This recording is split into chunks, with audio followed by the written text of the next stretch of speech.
Good morning. What's up? You know, I threatened to not check in today because it's Antisocial Sunday, and I've already kind of over Instagram just out of boredom today. But the cool thing about Antisocial Sunday and not booting up and just sitting on social media, first of all, is not sitting. And today that's kind of important because everything is dislocated in my body. And I mean everything. So today's kind of rough, but I'm trying to just function. Here, let me put this mic down here. Maybe you'll hear less of the noises in my room. But I've just been thinking about checking in because I've been talking to myself all morning. I guess that's why. And there's nothing really special going on. In fact, I didn't do any one-man's trash work yesterday, much to my dismay. I wasn't in the zone for that, but I have this other project I'm working on that is a celebration of life, actually, sadly, from my good friend Steven Siegel, who was once known as the obscene Stephen Clean. And he was one of those FM disc jockeys that just revolutionized the business back in the day. And he worked in Boston and L.A. and some Philadelphia, and he was one of those cats who would just chat with you on the radio. Actually, just a brilliant guy, troubled but brilliant. And if you want to find brilliant and troubled people, look to the radio station. I guess some fucked up cats inhabit those places. Let me tell you, you think it's the musicians who are wild and crazy people, but the more musicians I meet, the more they seem like regular people, and it's these fucking disc jockey friends of mine who are fucking nuts, bro. So, anyway, I ended up working on that project, which involves listening to a lot of his radio performances and the way he would just hang out and chat and sort of dance around in his crazy mind and just create these scenarios and just pull stuff out of his hat. Brilliant dude. And he would just sit and do that all day on the radio, which I've really found very hard to just conjure up content on the radio all day long. And I don't feel like he did. He was just a really brilliant guy, great mind. He really taught me a lot about politics. He taught me about football, weirdly, because I used to watch football with him. When I moved to Wisconsin, Brett Favre moved to Wisconsin, so it was kind of the thing to do up there. And I used to hang out with him a lot because our sons were the same age, and they were good pals. So we talked politics, we talked the radio business, and we were hanging around each other during that time when everything changed in the radio business. 96 was deregulation or whatever, so it just really screwed up the radio industry, and it's really never been the same.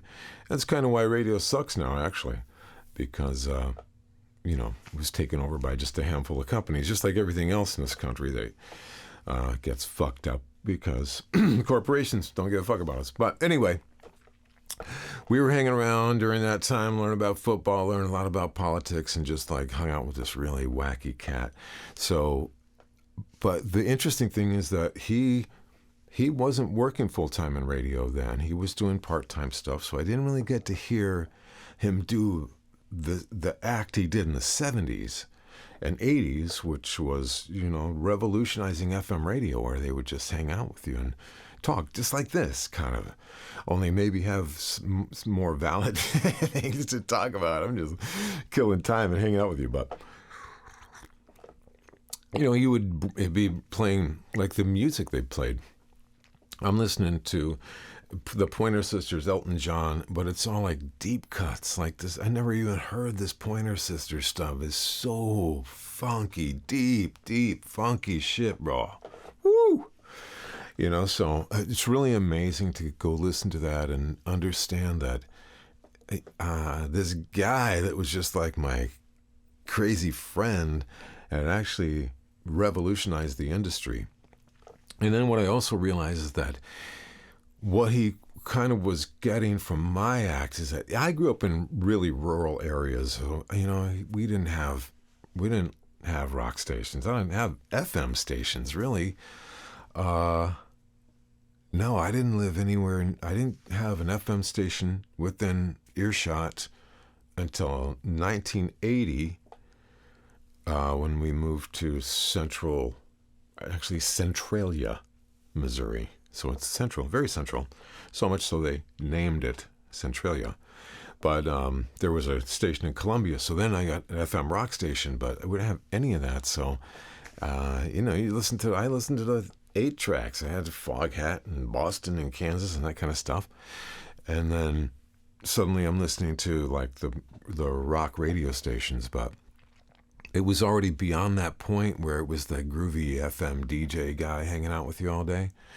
And then I got into radio in 1983, and by then it was all hurry up and go, keep it short, keep it crisp, and move on. And you didn't have time in the minds of your program director or whatever to just like lay back and chat for a long time and kill time. Plus, I'm sensitive to the needs of my listener.